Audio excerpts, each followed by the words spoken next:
All right. So today we are going to be focusing on this idea of what if we're not given a domain value. In other words, we're not given the x value, we're just given x. What does composition look like?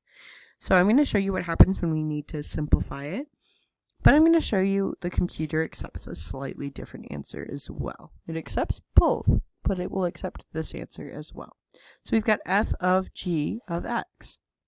So we've got f of g of x. This means everywhere I see an x in f of x, I'm going to put g of x. Well, g of x is x plus 1, so this really means f of x plus 1. So this means 5 times, instead of x, I put x plus 1.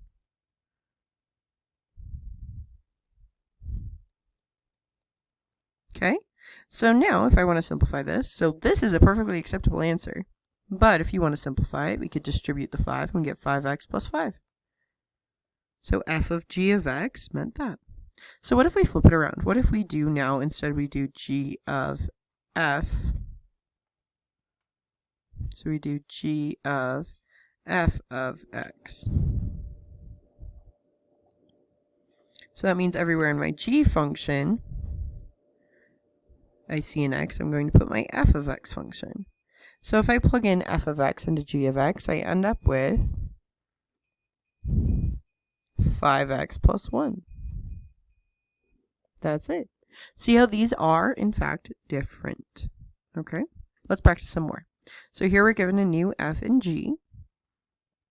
Okay, and so we're going to do find f of g of x. So again, that's f of g of x. Okay, so I'm going to write my f function. So my f function is 3, and then everything else is x.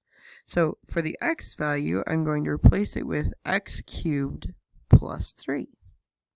Now that's a perfectly acceptable answer, but if you want to distribute the 3, you could also get 3x cubed plus 9. And that's perfectly acceptable. On this next one, we've got g of f of x. So that means we've got g of, so we're going to put parentheses around what's cubed plus 3. And everywhere there's an x in g of x, we're going to put our f of x function, which is 3x.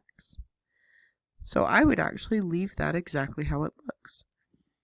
So g of f of x for me would be parenthesis 3x, close parenthesis, cubed plus 3. All right. I want you guys to go ahead and give it a shot. You've got a couple. You've got some multiplication in there. Just keep you practicing on which one's which notation. Here we've got a lot of composition, some multiplication still. We've got composition with numbers. We've got composition with letters. And here we've got more composition. We've got some with letters and some with numbers. So go ahead and give it a shot. You've got this.